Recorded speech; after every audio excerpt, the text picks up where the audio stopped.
Hindi raw siya mastermind kundi isang biktima. Yan ang iginiit ni dating Bamban Tarlac Mayor Alice Go sa muli niyang pagharap sa Senado kahapon. Sumalang sa executive session si Go para pangalanan ang umano'y most guilty sa operasyon ng illegal na pogo sa bansa. Yan ang pampagising na balita ni Camille Samonte.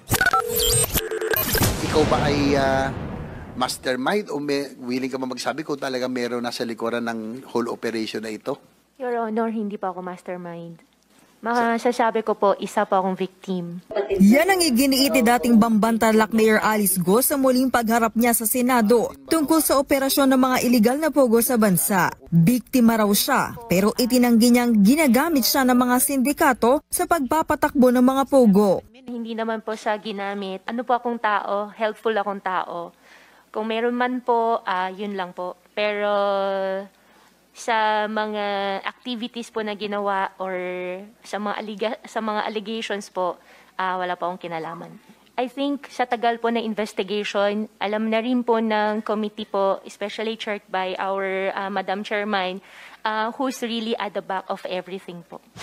Handa raw si Go na pangalanan ang anilay most guilty sa iligal na pogo kaya humuiling siya ng executive session. Pinagbigyan niyan pero muntik pang hindi matuloy matapos humirit ang kampo ni Go na gawin na lang ito sa Huwebes. Don't tell us when to hold the executive session.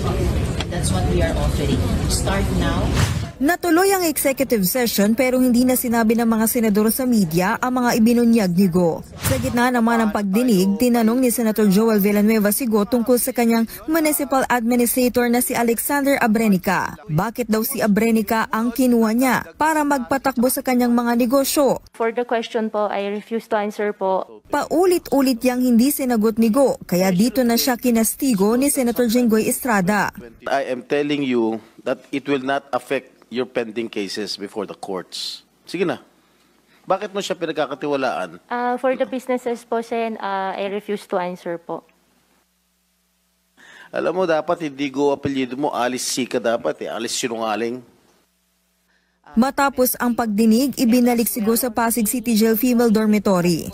Samantala, naging emosyonal naman si Cassandra Leong nang tanungin kung paano siya nakapasok bilang incorporator sa Whirlwind Corporation. Ayon kay Ong, tinulungan siya ng kanyang ninong na si Dwarin Wu. Noong time na yun, kakawala lang ng mom ko, sorry.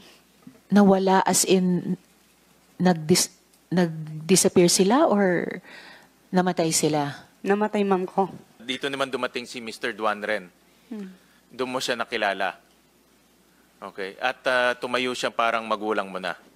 Ever since. At siya ang nagpasok sa iyo sa Whirlwind Corporation. No? Yes po, Mr. Okay. Habang ang unang inakalang kapatid ni Alice na si Sheila Go naman, binawi na ang contempt order. Ibig sabihin, ililipat na siya ng kustudiya sa Bureau of Immigration.